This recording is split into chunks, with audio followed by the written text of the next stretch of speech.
Okay. So hi everyone, good evening all. So good evening here, Uday Kiran, good evening, Saroj, good evening. Okay, so good evening all. So in the previous session we have covered divergence theorem, and then we have solved some problems based on that, and also we have solved some problems based on Stokes theorem, right? Okay, so we have seen different types of problems based on these theorems here, right? Okay, and also we have seen how to write the or how to express gradient, divergence and curl in different types of coordinate systems. So those things also we have covered, right? Okay. So now in this lecture I am going to start a topic of conductors, right? Okay, so mainly here we are going to see the properties of a conductors here. See, first of all I forgot to ask here, is audio and video everything clear here? I forgot to ask, let me know whether audio and video everything is clear. Yes, Sri, good evening Sri. So confirm whether audio and video is clear or not.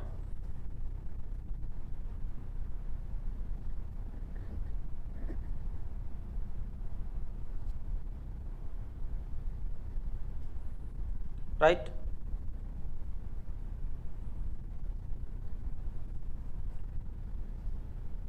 Give some confirmation here, right? Okay. Okay.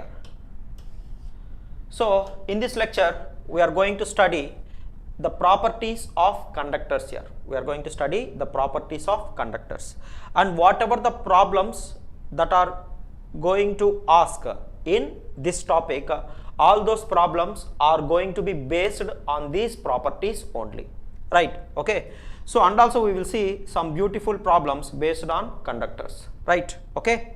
Okay. So let's start here. Let's start. So we are going to study the conductors. So conductor means here you have to understand that we are going to study an isolated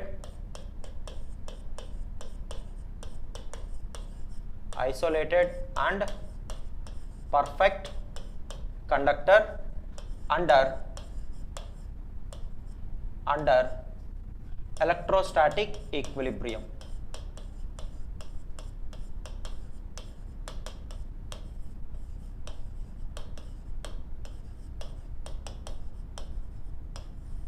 Okay, so we are going to study the properties of conductors, which are nothing but what? They are nothing but isolated and perfect under electrostatic equilibrium. So we are going to study about the properties of the conductors which are nothing but isolated and perfect and under electrostatic equilibrium. So what do you mean by isolated? What do you mean by isolated? So isolated means these conductors are not connected in any closed circuit here, right? So then that type of conductors we call them as what here? Isolated conductor. Suppose if I take some chunk of conducting material, I have taken some iron or some conducting material, a chunk of conducting material I have taken. So I have not connected this in any closed path, or I have not connected this in any circuit. So in that case we can call this as what? An isolated conducting material, right? Okay, so now if suppose if I take a conductor, if I take a conducting material like this, right? Okay, now if I connect this conducting material to some power supply, then it is forming what? A closed path. Now here I cannot say this as what? Isolated conducting material. So this is not an isolated conducting material. So this is what we are saying, isolated conducting material. So if the conducting material should not connected in any circuit, like in closed path like this. Understood? Okay. Okay. So that is what is called as isolated conducting material, right? And we know what do you mean by perfect. What do you mean by perfect? So perfect means the conductivity of the conducting material, we are assuming it as what? We are assuming it as infinity, right? We are assuming the conductivity of the conducting material is infinity. So that's why we are saying it as perfect, right?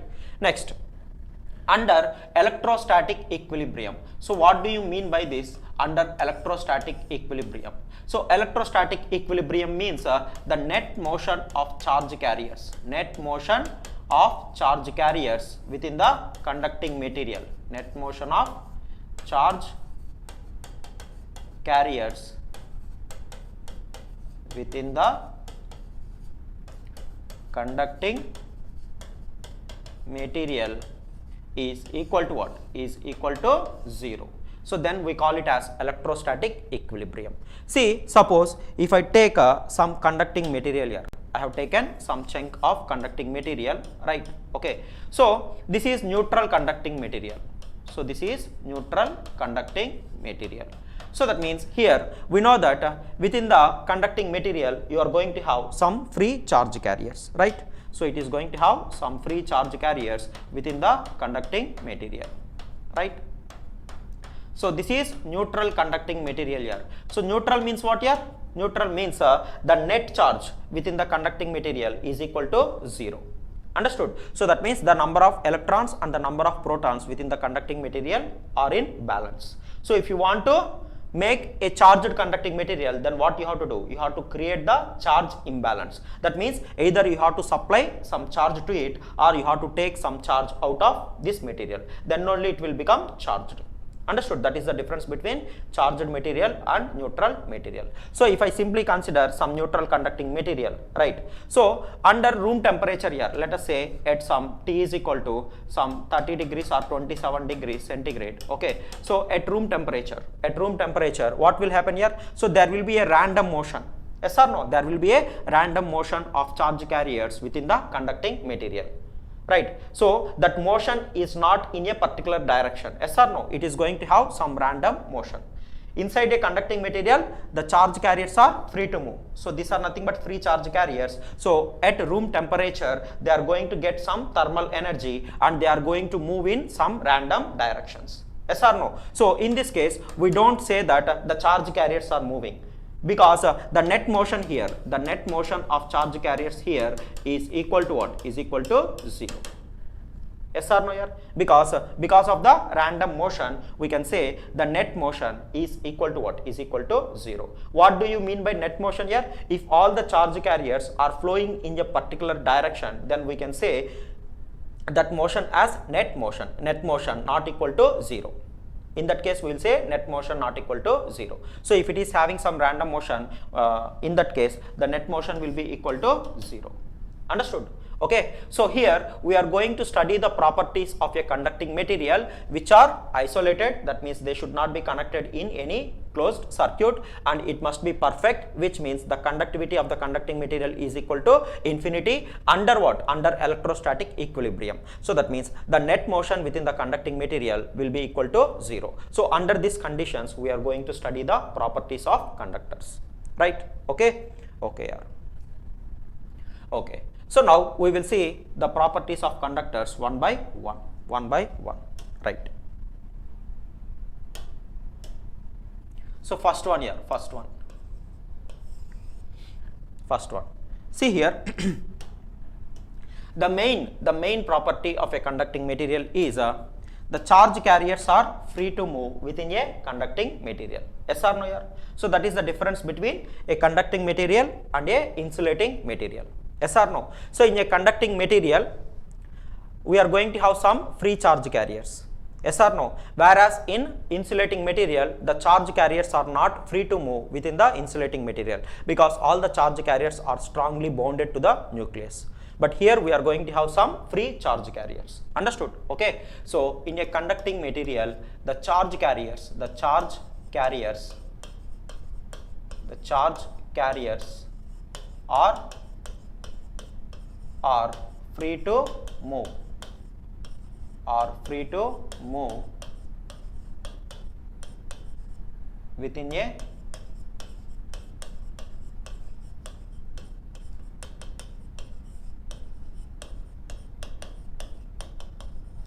within a conducting material. The charge carriers are free to move within a conducting material.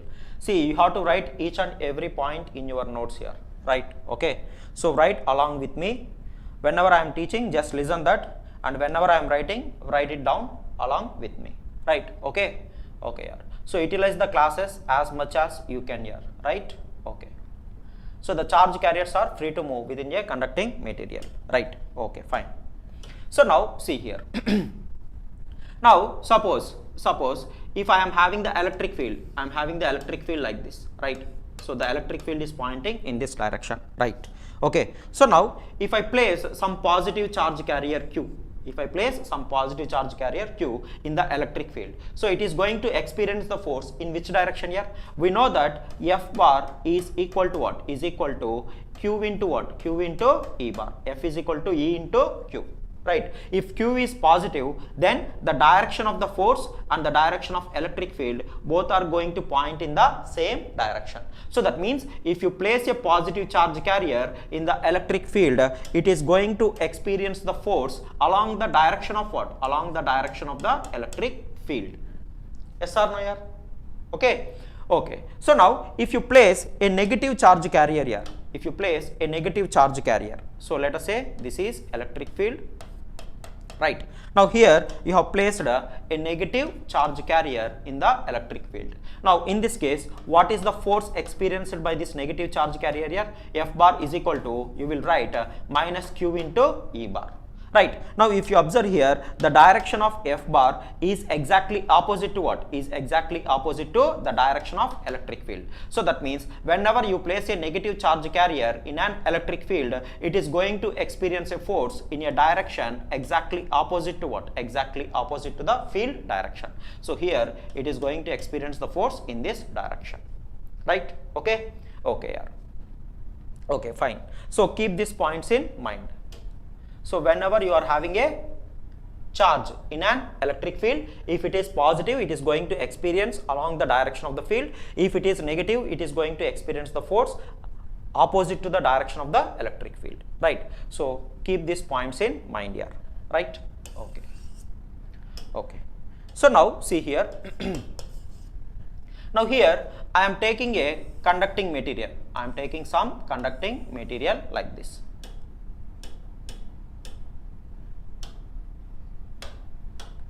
So I am considering a conducting material like this, right? Okay. Okay. So this is some conducting material, right? So now we will see what happens whenever we subject this conducting material to an electric field.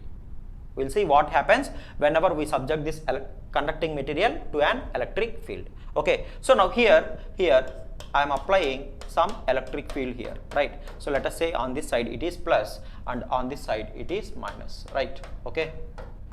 Okay. So that means here I have applied the electric field in this direction here. The applied electric field. I have applied the electric field in this direction. This is the electric field, right? Okay. So the electric field is pointing from plus to what? Plus to minus, higher potential to lower potential. So it is going to point like this, electric field. So I have subjected this conducting material in an electric field. So then what will happen? We will see, right? Okay. Okay. So now if you observe here, inside the conducting material, the electric field is pointing in this direction. Yes or no? So I am representing this inside the conducting material. I am representing the electric field here. So this is nothing but E applied. Yes or no? So the applied electric field, this is nothing but applied electric field. Yes or no? So the applied electric field is pointing in this direction inside the conducting material, right? So 1 minute here, 1 second.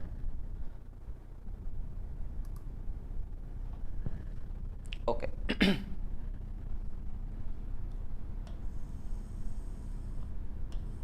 Okay, yeah. Right. So whenever an electric field exists inside the conducting material, then what will happen here? What will happen? This field is going to exert the forces on the charge carriers. Yes or no? And we know that inside the conducting material, the charge carriers are free to move. So that means those charge carriers are going to respond to the force that is applied by this electric field. Yes or no? So now here you are going to have some free charge carriers within the conducting material. So whenever you applied an electric field, if there exists any electric field inside the conducting material, so this electric field is going to exert the forces on charge carriers that are present within the conducting material. So since we are having a free charge carriers within the conducting material, what will happen here? What will happen? The migration of charge carriers will takes place. Yes or no? What happens? All the negative charge carriers within the conducting material. Negative charge carriers means free charge carriers I am talking about. Okay. So all the negative charge carriers will start moving in which direction here? See, negative charge carriers will always move against the direction of what? Electric field. Positive charge carriers will start moving along the direction of the electric field. Understood? So what will happen? Because of this applied electric field, all the negative charge carriers are going to experience the electrical force and they will start moving against the direction of the electric field, and they will come and accumulate at this end of the or at the surface of the conducting material. So they are not allowed to come out of the conducting material here. So they can reach at most to this surface of the conducting material. Yes or no? So all the negative charge carriers will come and accumulate on this side of the conducting material, and on this side, on the right side of the conducting material, there is a deficit of negative charge carriers. So the deficit of negative charge carriers, you can account it as positive charge carriers. You can account it as positive charge carriers. Understood? So this is what is going to happen whenever there exists an electric field within the conducting material. So the migration of charge carriers will takes place. So all the negative charge carriers will move against the field, and all the positive charge carriers will move along the field, and they are going to accumulate at the ends of what? At these surfaces of the conducting material.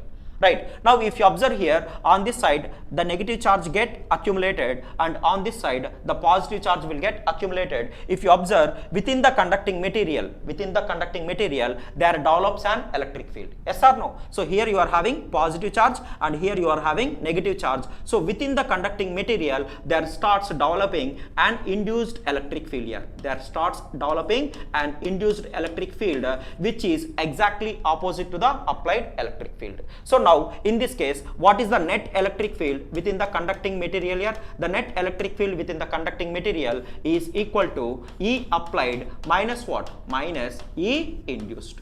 Is equal to E applied minus E induced. Now let us assume E applied is still greater than E induced. So which means the net electric field still exists within the conducting material. So if there exists any net electric field, then the charge carriers are going to experience the force, and hence the migration of charge carriers will again start. So they will continue, all the negative charge carriers will continue to move towards left side, and the positive charge carriers will continue to move towards right side. So there will be further accumulation of what? On this side there will be further accumulation of negative charge, and here there will be further accumulation of positive charge, and as a result what will happen here? As a result, what will happen? This induced electric field is going to increase further, and at one stage, what will happen here? This induced electric field will become exactly equal to what? Exactly equal to applied electric field.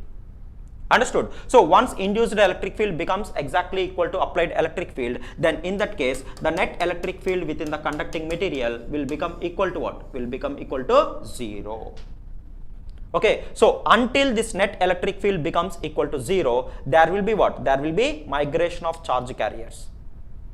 Understood? There will be migration of charge carriers within the conducting material in such a way that because of that migration, there develops an induced electric field within the conducting material. So that induced electric field finally is going to become equivalent to applied electric field. Then finally the net electric field within the conducting material is equal to 0. So if the net electric field becomes equal to 0, then there is no net force within the conducting material. So what happens here? The migration of charge carriers will stop. Understood? Now here there is no net motion within the conducting material. So this is called as electrostatic equilibrium condition. So whenever net electric field is becoming equal to 0, the net motion within the conducting material will also become equal to 0. That is called as electrostatic equilibrium condition. So under electrostatic equilibrium condition, there will be no net electric field within the conducting material. So this is the first property of a conducting material. So the conducting material will never ever allow for the electric field to exist within the conducting material. So if at all there exists any electric field, what happens is the migration of charge carriers will take place in such a way that they are going to induce their own induced electric field, which is exactly opposite to the applied electric field, and they are going to nullify the electric field, and finally they will make the net electric field is equal to 0. They never ever allow the electric field to exist within the conducting material. So this is the first property of a conducting material here, right? Okay, so write down this one here. If you are having any doubts, you can ask me here. Is this point clear? Tell me here. Sri Uday Kiran, Saroj, Harsha Kumar is absent today. Okay, okay. So is this point clear here? So what is the first point?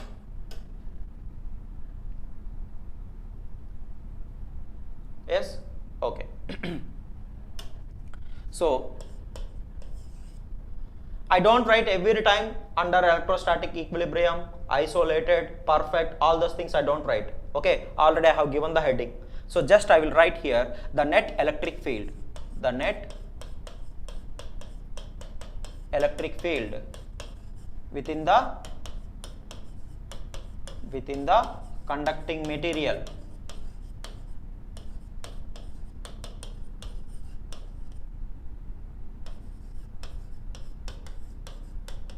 Within the conducting material is always equal to what? Is always equal to 0. Understood? Okay, okay.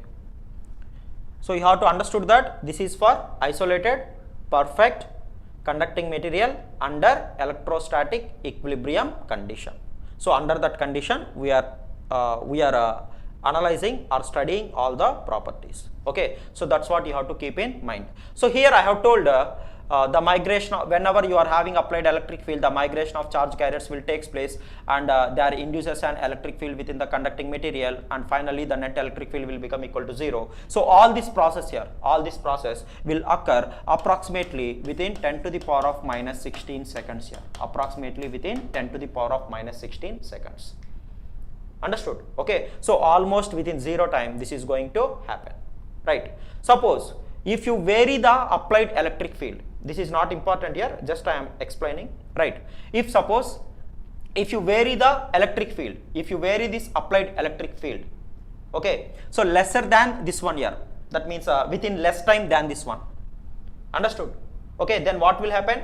That means you are not allowing the migration of charge carriers to happen. Yes or no? So once the applied electric field is in this direction, so the migration of charge carriers will start taking place. So before they realize that they are experiencing the force in this direction, you are going to change the electric field direction. Understood? That means if the change in electric field is very fast here, which is going to take, let us say it is changing within what? Within 10 to the power of minus less than this means what here? Within 10 to the power of minus 17 seconds or something. Understood? Okay.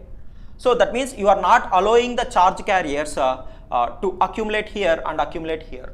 Understood? Okay. So in this case what will happen here? The electric field will exist inside the conducting material, but that is nothing but what? That is a very high frequency. At very high frequency, generally we call that as plasma frequencies, but that is not needed here, just I am saying, that's it. Okay, okay.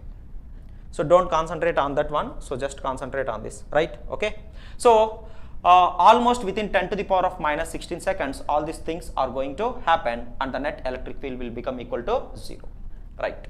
Okay, so this is the first property of the conducting material, right? Next here, next, see here, if I consider a chunk of conducting material, right? Okay, so I said a conducting material means in general it is a neutral conducting material, right? Okay, so now I am trying to charge this conducting material here. So that means I am trying to supply the charge carriers. charge carriers from outside. I am supplying the charge carriers from outside so that I can create the charge imbalance here, and thus I can make it as a charged conducting material. So from outside I am supplying the charge carriers. From outside I am supplying charge carriers. Okay, so that means I am trying to charge this conducting material. So whenever I am trying to charge this conducting material, let us assume I am supplying some positive charge. From outside I am supplying some positive charge. Understood? So now my question is, whatever the charge that I am supplying, so that charge will be present within the conducting material, or it is going to present only on the surface of the conducting material. So that's what I want to analyze here. So whatever the charge I am supplying to this conducting material, whether that charge will go and store within the conducting material, or it is going to distribute on the surface of the conducting material. That's what I want to analyze. Okay, so now let us make an assumption. That whatever the charge carriers that you are supplying, so you are charging here, you are charging the conducting material. Yes or no? Charging means supplying the charge carriers. So let us say you are supplying some positive charge carriers. Let us assume those charge carriers have resided within the volume of the conducting material. Let us assume they have resided within the volume of the conducting material. Okay, so this is my assumption here. I don't know that, right? Now I am going to analyze, right? Okay, whether this situation is possible or not. That's what I am going to analyze. Okay, we know that in a conducting material, the charge carriers are free to move. So now see here all the positive charge carriers are of what? Are of same polarity. So we know that if they are of same polarity, they are going to repel each other. And now these charge carriers are allowed to move freely within the conducting material. That is the main basic property of a conducting material. It is going to allow the charge carriers to move freely within the conducting material. Right. Now since all are of same polarity, they are going to repel each other. Understood? So they are going to repel each other and starts moving away from one another, but they are not allowed to come out of what? Come out of the conducting surface. So that means they can at most reach to what? They are repelling each other and they are moving away from each other, and they can at most reach to what? They can at most reach to the outer surface of the conducting material. They can at most reach to the outer surface of the conducting material. Understood? They cannot reside within the conducting material. Why here? Because all are of same polarity. So what they will do? They are going to repel each other and tries to move away from each other, and they are not allowed to come out of the conducting surface. So that means at most they can reach to what? They can reach to the outer surface of the conducting material. Right? So which means there exist no supplied charge carriers. There exist no supplied charge carriers within what? Within the conducting material. So if you try to charge a conducting material, that charge will always go and reside only on the outer surface of the conducting material. No charge will get resided inside the conducting material. Yes or no? Okay, so which means I can say, whenever I say a charged conducting material, that charged conducting material rho v is equal to what? Rho v is equal to 0, whereas rho s is not equal to 0. Rho v means what here? Volume charge density. Understood? So here no charge is present within the volume of the conducting material. So rho v is equal to what? Rho v is equal to 0. Right? Whereas rho s is not equal to 0. So whenever anybody says a charged conducting material is having a charge density of something, then you have to understand that charge density is nothing but surface charge density. They are talking about surface charge density, because for a charged conducting material, rho v cannot exist. So rho v is always equal to what? Rho v is always equal to 0 for a charged conducting material. So whatever the charge that you are supplying, that will go and reside only on the outer surface of the conducting material, but it is not going to reside within the conducting material, and hence always for a charged conducting material, rho v is equal to 0, whereas rho s is not equal to 0. So this question they have asked directly in GATE exam here. The same question directly they have asked, this property directly they have asked as a question, right, in GATE for electrical students here. They have given that if the charge is supplied to the conducting material, where they will go and reside. So option A, within the volume, on the surface, outer surface, inner surface, something like that, they have given different options. Okay, so the answer is nothing but what? They will go and reside only on the outer surface of the conducting material. So this is the second property of the conducting material. Okay, so second property here, write down the second property.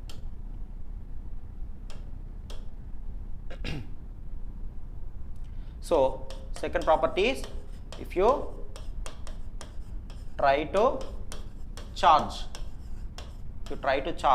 a conducting material, if you try to charge a conducting material, that charge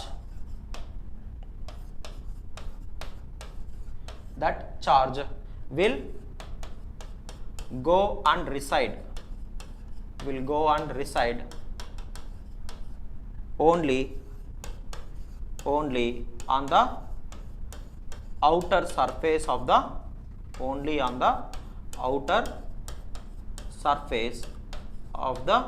conducting material.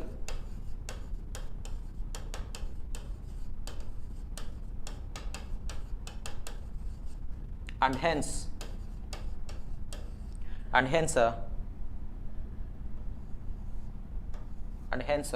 for a charged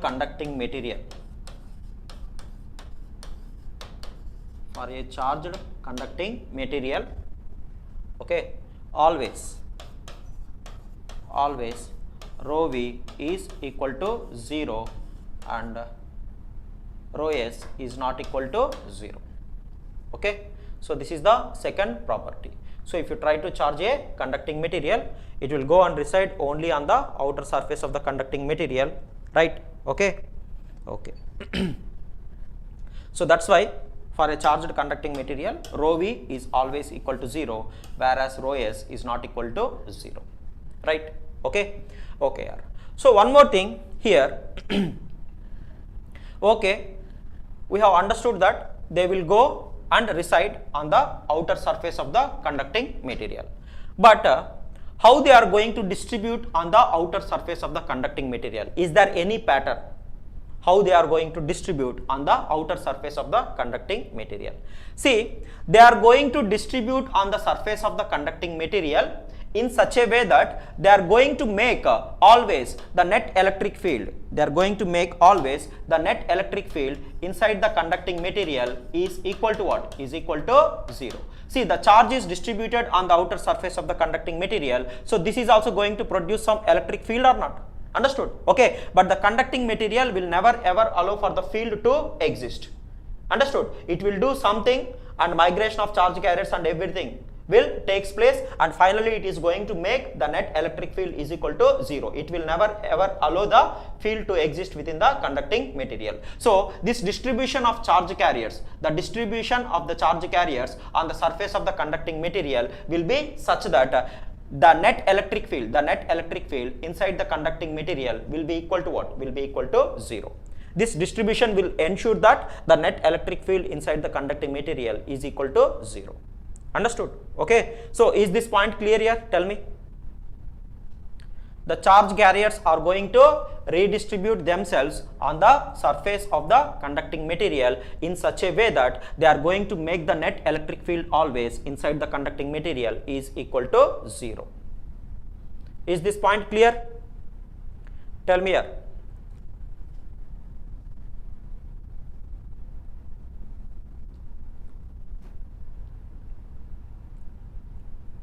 Yes, Uday Kiran, Sri, Saroj, tell me, is this point clear?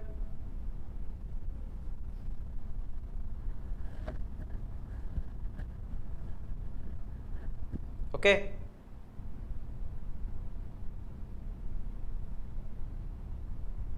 Okay. So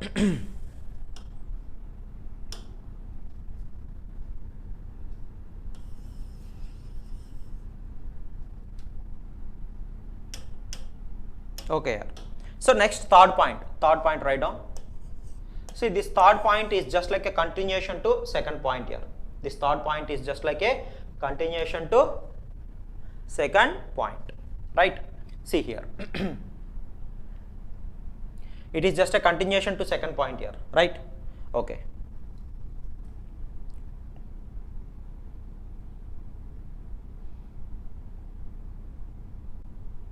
So for a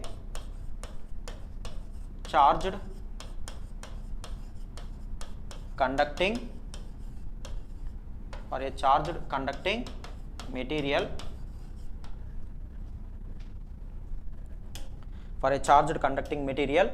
the distribution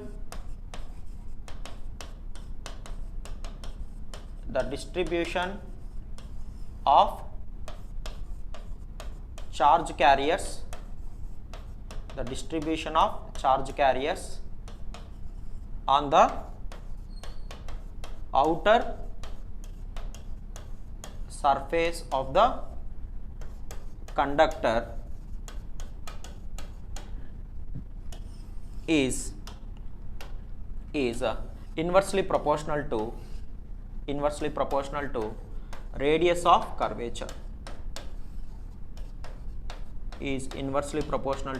radius of curvature. Right? Okay, I will explain this here. So what I am saying here is the distribution of charge carriers on the outer surface of the conductor is inversely proportional to radius of curvature. So what do you mean by this statement? Okay. Okay.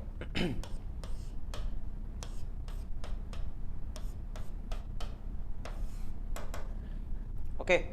Okay. Or I can say the same thing, or I can say the surface charge density here. The surface charge density is inversely proportional to radius of curvature. Both are same here. The distribution of charge carriers on the outer surface of the conductor is inversely proportional to radius of curvature, or I can simply say surface charge density will be inversely proportional to radius of curvature. So here I will explain what do you mean by this radius of curvature. So if you understand this one, then you can understand this property, right? Okay. Okay. So see here. Now if I consider a sphere here, I am considering an arc of the sphere. I am considering some curve of the sphere or arc of the sphere. Okay, so I am considering this arc here. I am considering this curve. This is the curvature. This is the curvature of the sphere. This is the curve of a sphere. Okay, and here I am considering another curve of the sphere. Right. So this is another curve of the sphere. Right. So here I am considering a sphere. So that the curvature of the sphere I am representing here like this, and this is another sphere curvature. Understood? So just by looking at this here, let us say this is 1 and let us say this is 2. Right. Okay. So just looking at these two, okay, tell me in which case you are going to have a larger sphere. That means with the help of this curvature, if I try to form a sphere here, and similarly with the help of this curvature, if you try to form a sphere here. Understood? So in which case the radius of the sphere will be more, in first case or second case? Tell me here, in which case the radius will be more, the radius of the sphere will be more. So with this I am trying to form a sphere here, and with the help of this I am trying to form a sphere here, in which case the radius will be more. In which case the radius of the sphere will be more? Tell me here. Tell me, Uday, Kiran, Sri, Saroj. Respond here. In second one, right? So in this case you can say the radius of the sphere is going to be large. So that means, see here. So in the first case here, the curvature, so this is nothing but curvature here. So here this curvature is very, very steep. Yes or no? So that means I can say curvature of this curve is more. Curvature is more. Yes or no? It is having more curvature. This curve is having more curvature. Whereas for this one, the curvature is what? The curvature is less. see here less and more, I am saying with respect to what? With respect to 1 and 2. Right, here the curvature is somewhat smooth, but here the curvature is very steep. Right, so I can say here curvature is more and here curvature is less. Right, okay. Yeah. So next, now now with this curvature, if I try to form the sphere, so I am going to get the sphere approximately like this. Understood? So let us say the radius of this sphere is r1. Right, and with this curvature, if I try to form the sphere, then I am going to get the sphere like this. So the radius of this sphere, let us say this is r2. Let us say this is r2. Right. So now here this radius r1 is called as radius of curvature here. This radius r1 is called as radius of curvature. Right. And here this radius of this sphere, we call it as what? We call this as radius of curvature. Radius of curvature. Okay, so if you are having a curve, then with the help of that curve, if you try to form a sphere, then the radius of the sphere, we call it as what? Radius of curvature. Now if you observe here, if the curvature is more, the radius of curvature is what? Here the radius of curvature is less. Yes or no here? R1 value is lesser or not when compared to R2? Right, here radius of curvature, that is r1, this value is what? This value is less when compared to this one. And here in this case, the curvature is less here, the curvature is very smooth here. So the curvature is less, whereas the radius of curvature is what? Is more. This r2 is more. Yes or no here? Okay, so the curvature and radius of curvature, both are what? Both are inversely proportional here. So that means if the curvature is more, radius of curvature will be less, and if the curvature is less, then the radius of curvature will be more. So if you are having any curve, with the help of that curve, if you try to form a sphere, then the radius of that sphere, we call it as a radius of curvature. So this is for a 3-dimensional structure I am speaking. Right, okay, okay. Yeah. So I hope it is clear here. I hope it is clear. Right. So now here I am saying, coming to this property, I am saying the distribution of charge carriers on the outer surface of the conductor is inversely proportional to radius of curvature, or I can say the surface charge density. So this I can represent with rho s. The surface charge density is inversely proportional to radius of curvature. So that means here, if the radius of curvature is more here, then the surface charge density will be less. And at the locations where the radius of curvature is less, at those locations the radius of curvature will, the surface charge density will be more. Understood? So based on this, we can guess the distribution of charge carriers on the surface of what? On the outer surface of the conducting material, on the outer surface of the charged conducting material.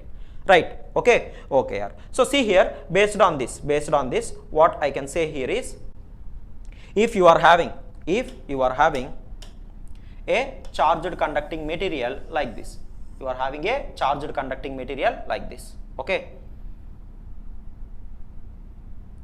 I will take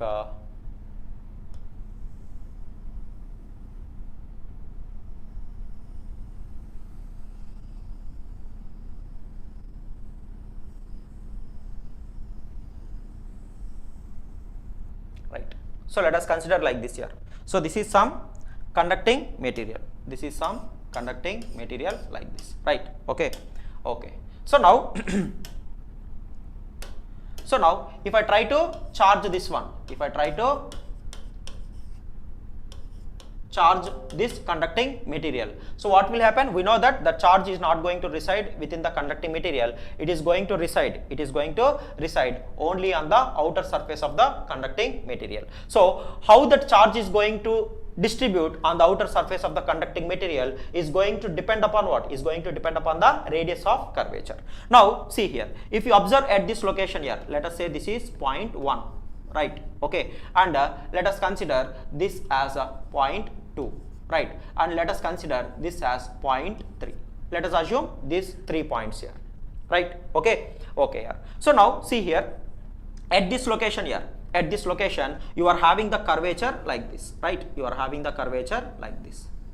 right? So with the help of this curve, if I try to form a sphere,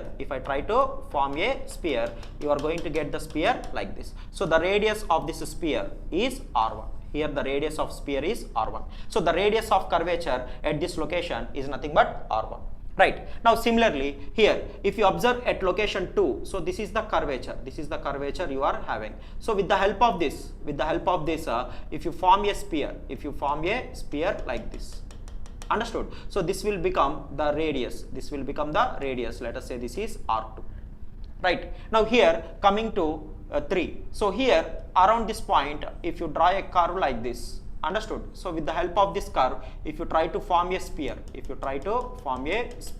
so then the radius of this sphere is nothing but r3, right? Okay.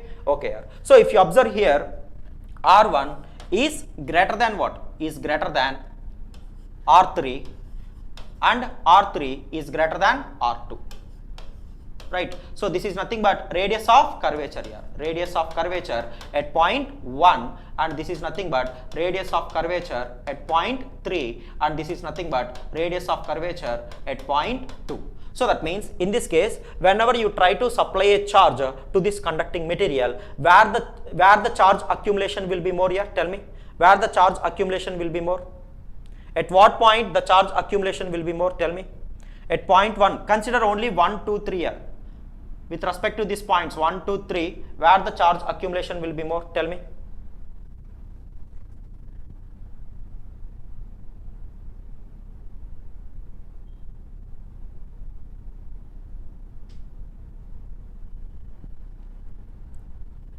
Ram Prasad KL, what you are saying here? One thing is true, something is difficulty means we are not spending time in that area. Okay.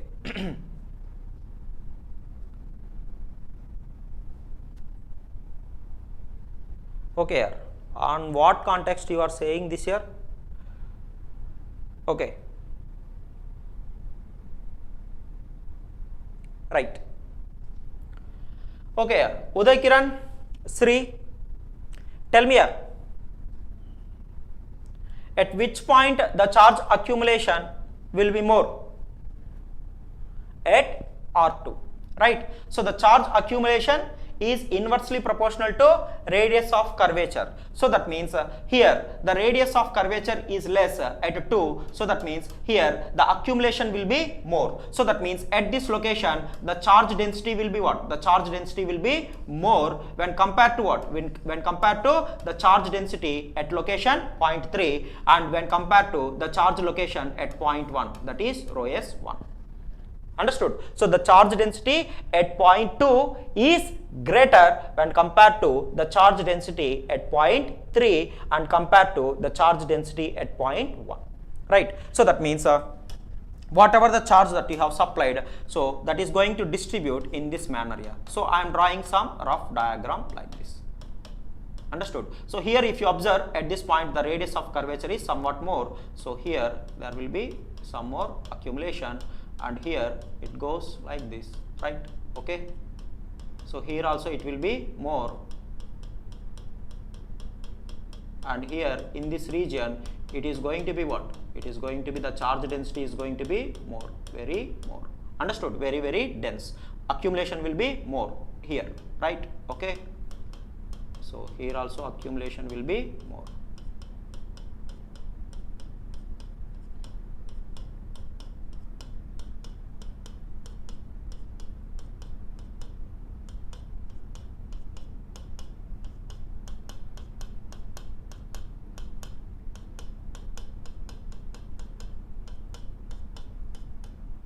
Right? So like this here somehow. So in this manner the charge distribution will be present, right? Just a rough sketch here, that's it, right? Okay. Okay, yeah. So whenever you try to charge a conducting material, that charge will go and reside only on the outer surface of the conducting material. So they are going to redistribute themselves on the surface of the conducting material in such a way that they are going to make always the net electric field is equal to 0. Inside the conducting material, they will make always net electric field is equal to 0, and also they are going to distribute on the conducting surface in such a way that the charge accumulation will be more at the locations where the radius of curvature is less, and the charge accumulation will be less at the locations where the radius of curvature is more, right? So in that manner, the charge distribution will be present on the outer surface of the conducting material, right? Okay. Okay. So I hope this point is crystal clear here, right? Okay. Okay. So that's why here, if you take any charged conducting material at sharp edges, the charge accumulation will be more. So if the charge accumulation is more at this location here, at this points, the strength of the electric field is also going to be more. I am not talking inside here.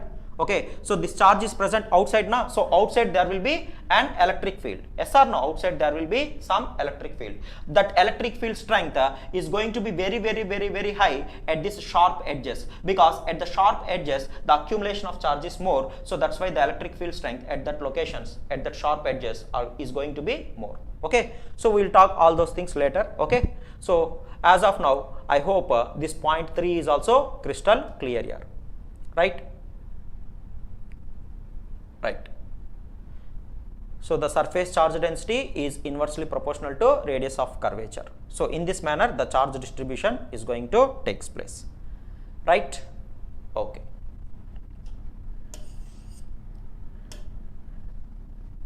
Right.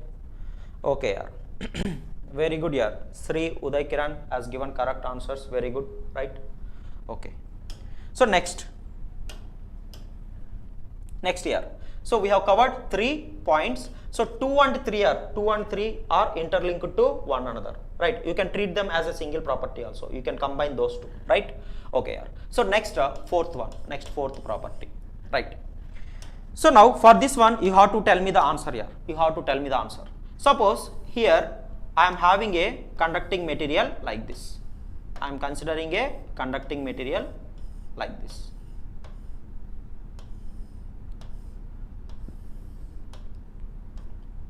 This is the conducting material, right? Now, if suppose, let us assume somewhere some charge distribution is present. So that charge distribution is producing some electric field. So let us assume the electric field is incident on this conducting surface like this. Let us assume this is conductor here, this is conductor, right? Okay. So let us assume the electric field, this is the electric field. Let us assume this electric field is incident on the conducting surface like this. It is making some angle with respect to the conducting surface. Let us assume here, right? Okay. So now tell me whether there is a possibility for the electric field to incident like this here by making some angle theta. Tell me, is there any possibility for the electric field to incident on the conducting surface like this? Is there any possibility for the electric field to incident like this on the conducting surface? Tell me. Okay.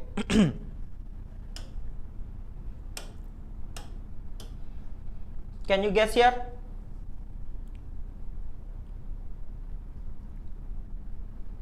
Right? Okay, I will explain. See here. See, if suppose, let us assume the electric field is incident on the conducting surface like this. Let us assume. So now if you observe, this electric field is neither parallel to the conducting surface nor perpendicular to the conducting surface. So I can resolve this electric field into two components. One is parallel to the conducting surface and another is perpendicular to the conducting surface. So I can resolve this electric field into two components. One is what? One is perpendicular to the conducting surface and another one is parallel to what? Parallel to the conducting surface, right? Okay. So now if you observe here, here the electric field is tangential or parallel. This electric field is tangential or parallel to the conducting surface, and this component is normal to the conducting surface. Okay, so what happens if there exists any component of electric field parallel to the conducting surface here? What happens? If there exists any electric field that is parallel to the conducting surface, then what will happen? On the surface, you are going to have free charge carriers. Yes or no? So whenever you are having free charge carriers, and if you are having any electric field, then what will happen? That charge carriers will start migrating. Yes or no? Yeah? Those charge carriers are going to experience the force due to this tangential component of electric field. So they are going to move. They are going to move on the conducting surface, and they are going to rearrange themselves in such a way that they are going to produce what? They are going to produce their own induced electric field. So because of this tangential electric field, there develops an induced electric field here. There develops an induced electric field on the surface of what? On the surface of the conducting material. And we know that this induced electric field will goes on increases until it becomes equivalent to tangential electric field. So finally it is going to make the net electric field on the surface of the conducting material is equal to what? Is equal to 0. So that means always the electric field, what is left out here? Only the normal component of the electric field will be left out. So that means always the electric field must be normal to what? Normal to conducting surface. Why? Means this conducting surface will never ever allow for the electric field to exist tangentially. That means parallelly. Understood? It is going to nullify the component which is parallel to the conducting surface. So that's why always the electric field must be perpendicular to the conducting surface. Right? So is this point clear? Is this point clear? Tell me. Uday Kiran, Sri, tell me, is this point clear? Always the electric field must be normal to the conducting surface. There exists no tangential component of electric field to the conducting surface. Why? Means this conducting surface will never ever allow for the tangential component of electric field to exist. It is going to always nullify this component. Right? So that's why finally you are going to have only the normal component of the electric field. Is this point clear? Yes? Okay? Okay. So this is the fourth point here. This is the fourth point. So write down this point. Always the electric field must be normal to what? Must be normal to the conducting surface. Must be normal to the conducting surface. Okay, enough here. This point is enough. So always the electric field must be normal to the conducting surface. So if you take any conducting surface here, always the electric field must be normal to that conducting surface. Right? Okay. So previously we have seen this one here. Here the charge accumulation takes place now. So at each and every location, suppose if I consider at this location electric field, so the electric field must be what? The electric field must be normal to this surface. Understood? And here at this location, if you draw the normal, so electric field is normal to this at this location. Understood? Okay. And at this point the electric field must be normal. Right? So at this location the electric field must be normal. Right? Like this. So at any point on the conducting surface the electric field must be always normal to the conducting surface. Right? Okay. Okay. So if it is incident on the conducting surface, then also it must be normal. Or if you are having a charged conducting material like this, then whatever the electric field it is producing, that must be normal to what? That must be normal to the conducting surface at each and every point. Okay? Okay. So this point you have to understand. So this is fourth point here. Fourth point. Right? Okay. So next, fifth point here. Fifth property. Right? Okay. So now see here, I am considering a conducting material, a chunk of conducting material like this, right?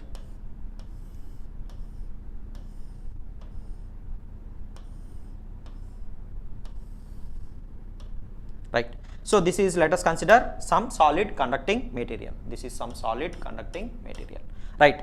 Okay, so now I have charged this conducting material here. I have charged this conducting material. So the charge carriers will go and reside only on the outer surface of the conducting material. This is outer surface here, outer surface of the conducting material like this. Understood? And we know that the electric field is always normal to what? Is always normal to the conducting surface, right?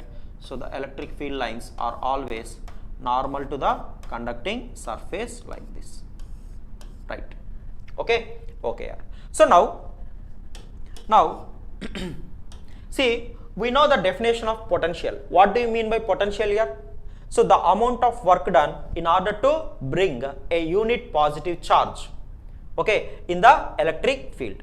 Yes or no? That is nothing but potential. Understood? So if you try to move a unit positive charge against the electric field, in order to do that, you have to do some work. So whatever the work you are doing, that work done will be developed as what? That work done will be developed as a potential, right? Okay, okay. So we know that definition. So let us consider a unit positive charge. I am bringing unit positive charge. I am bringing some unit positive charge. So here unit positive charge, I am bringing this unit positive charge from infinity to this surface here, to this surface of the conducting material. So here you are having the electric field. Here you are having the electric field, right? Okay. So whenever I am trying to bring this unit positive charge in this region, so this field is going to exert the force on that charge. Understood? That force is nothing but repulsive force. Right. So against that repulsive force, I am trying to bring that charge. That means I am doing some work. So whatever the work I am doing per unit charge, that is developed as what? Potential.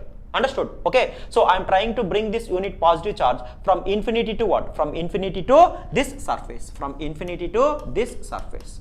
Understood? So this is the initial point I have moved, and this is the final point, let us say.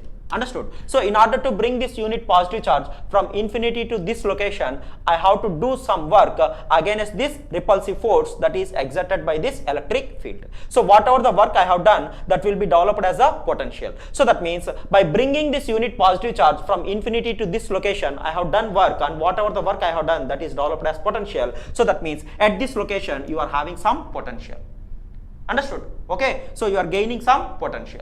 Now, if you move this unit positive charge on the surface of the conducting material, now you are moving this unit positive charge on the surface of the conducting material.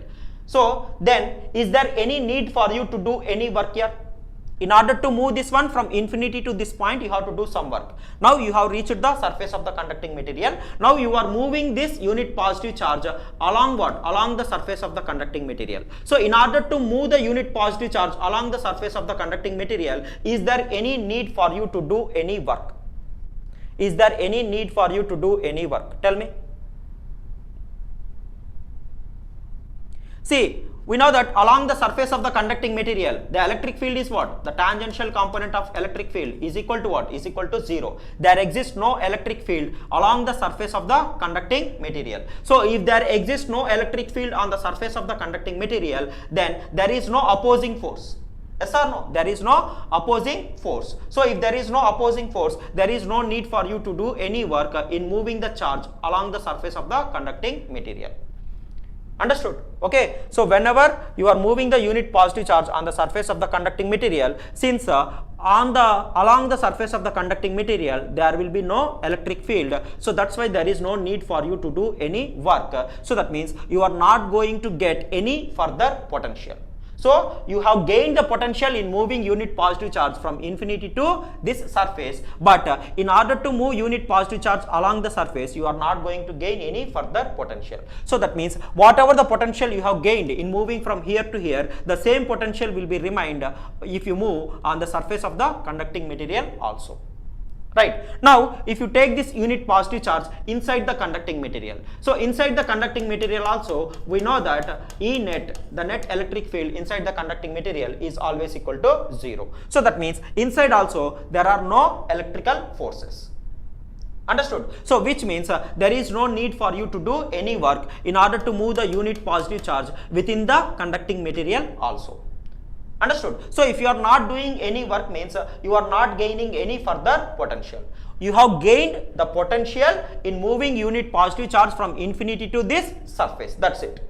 After that, you have not gained any further potential in moving unit positive charge on the surface and within inside the surface or within the conducting material. You have not gained any further potential. So whatever you have gained up to here, that will be maintained throughout the conducting material. So which means on the surface it is going to have the same potential. Within the conducting material also it is going to have what? It is going to have the same potential. So that means a charged conducting material will always behave as what? Will always behave as a equipotential body. Yes or no here? So you are going to have the potential only here up to here. So whatever you have gained up to here, that will be maintained on the surface as well as inside the conducting material. You are not going to gain any further potential. The same potential will be maintained throughout the conducting material. Okay, so which means a charged conducting material is going to behave as what? Is going to behave as equipotential body. It is going to behave as equipotential body. Right? Okay, so the charged conducting material will never ever allows for the potential difference to exist between any two points. See, if there exists any potential difference means what? If there exists any potential difference means what? There must be electric field. But the conducting material will never ever allow for the electric field to exist. Yes or no? If I say suppose here the potential at this point, if I say VA, and at this point if I say VB, so if there exists any potential difference, which means there exists some electric field. Let us say VA is at higher potential and VB is at lower potential, then the electric field is going to point in this direction. But the conducting material will never ever allow for the field to exist. Yes or no? So there will be, it is going to nullify this field. Right? So there is no chance for the field to exist within the conducting material, which means at each and every point the potential must be what? The potential must be same. In this manner also you can understand. Right? Okay. So a conducting material, a charged conducting material will never ever allow for the field to exist, will never ever allow for the potential difference to exist within the conducting material. So is this point clear here? Tell me. Clear? Okay. So write down here, write down this point. So a charged conducting material, you have to mention this charged here. Okay, I am talking about charged conducting material. A charged conducting material will never ever allow for the potential difference. I am writing simply PD, potential difference to exist between any two points within the conducting material.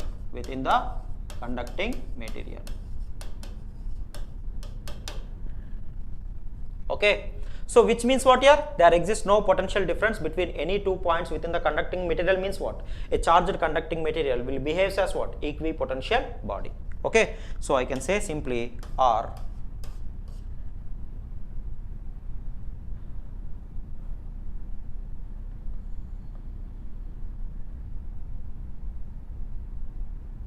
So I can say simply R, a charged conducting material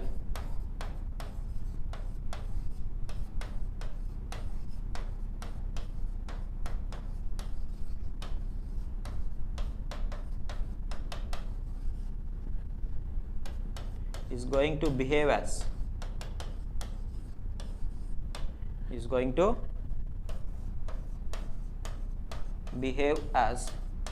equipotential body.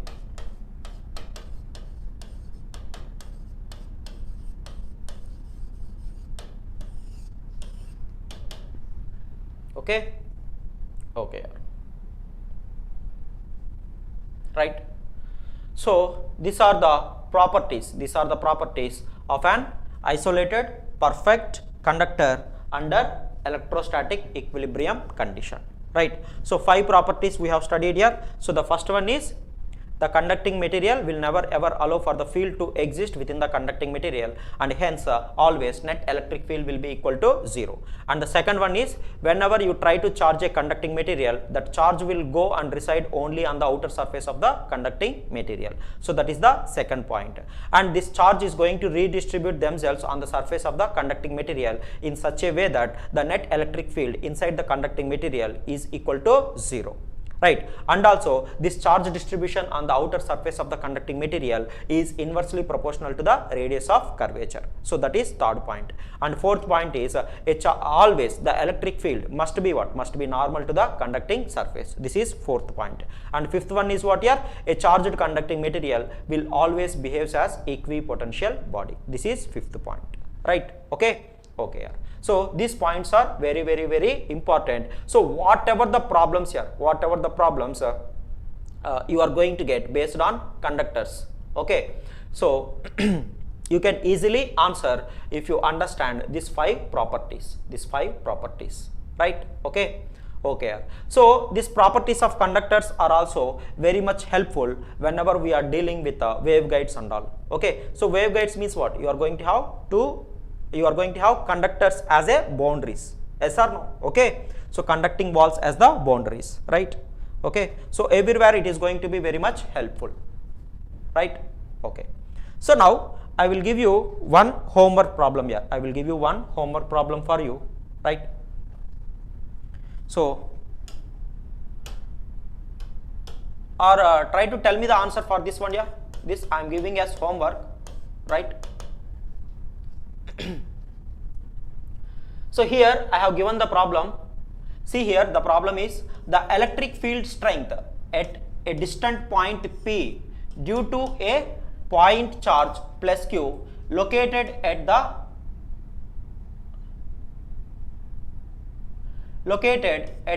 origin is 100 microvolt per meter. The point charge is now enclosed by a perfectly conducting hollow metallic sphere whose center is at origin. Then the electric field strength at the point P outside the sphere becomes. So what they have given here is they are saying that a charge Q is placed at the origin. So due to that point charge Q, the electric field at some distance point P is nothing but 100 microvolt per meter. Here you are having some point charge. So due to this point charge Q, you are having some electric field at some point P. Understood? So that electric field strength at some point P is nothing but 100 microvolt per meter. Now what they have done is they have enclosed this point charge with what? With a hollow conducting sphere. Right, and the center of that hollow conducting sphere is at origin. That means at the origin you are having what? Point charge. Understood? So you have enclosed this point charge with a hollow conducting sphere. So if you enclose the point charge with a hollow metallic conducting sphere, then what happens to the electric field at this point P? What happens to the electric field at this point P? So that's what they are asking. Right, okay, so whether it becomes at that point they have given the electric field becomes 0, and in option B they have given the electric field will remain same as 100 microvolt per meter, and in option C they have given it is going to be the electric field strength magnitude will be 100 microvolt per meter, but it is going to become minus. Understood? So that's what they have given in option C, and in option D they have given the electric field strength at point P changes to 50 microvolt per meter. So this is what they have given here, right? Okay, so in this you have to determine the correct option, right?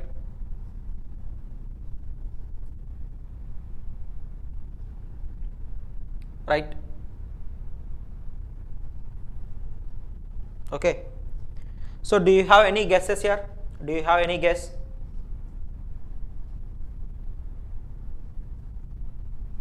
Initially you are having only point charge at origin. So due to that point charge at some point P, the electric field strength is 100 microvolt per meter. Now they have enclosed this point charge with a hollow metallic conducting sphere. So in that case, what happens to the electric field at that point P? So that's what they are asking.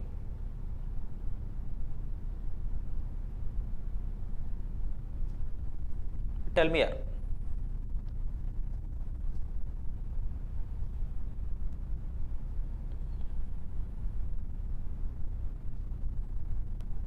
Okay, so try this one here, analyze this one. I have given all the properties of conductors, so based on that try to analyze this one, right? So anyway I will discuss here, don't worry, I will discuss it tomorrow also, but today after the completion of class try to analyze this problem, right? Okay, and this one also here, this one also, so this one also I am giving as homework, right? Okay, so these two problems anyway I am going to discuss tomorrow also, right? But meanwhile you try to solve these problems here, right? So if you solve these problems and if you tell me the correct answers tomorrow, so that would be fine. So whether getting the correct answer or wrong answer, it doesn't matter here. So first try to analyze and try to answer the question, right? Whether it is wrong or correct, it doesn't matter. Okay, we will check that later. First of all you have to try, right? Okay, so these two problems take it as homework. Okay, okay. So with this for today I am winding up the session, right? So please share the session here, please share the session to as many students as possible and like the session here, right? Okay, so we are putting this much of efforts, we will expect something from you also now. Okay, okay, so that is please share the session and like the session to as many students as possible, right? Okay, so we to get some satisfaction here, if the reach is more, then we to get some satisfaction and we to get some boosting in order to teach in depth manner. Understood? Okay, okay. If you understand the subject in a crystal clear manner, then it is not going to be tough here. This subject is not going to be tough if you understand the concepts in a crystal clear manner, right? Okay, okay, okay. So anyway, I am winding up the session for today with this. So tomorrow at 7:30 p.m. we will meet tomorrow at 7:30 p.m. here.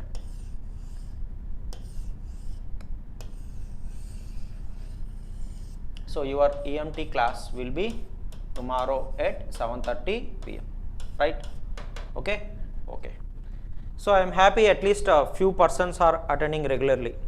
So at least for that I am happy here, right? See, if one person comes today and another person comes tomorrow and some other person will comes on third day or fourth day, understood? So they won't, anyway they are not going to understand anything, right? So this is not like all the other subjects here. So if you don't understand the connection between one and other, then you cannot understand, right? Okay, so if you want to learn this subject in a crystal clear manner, you have to attend regularly, right? Okay, so with this I am winding up the session. So tomorrow we are going to meet again at exactly at 7:30 p.m. right? So okay then, take care, bye bye.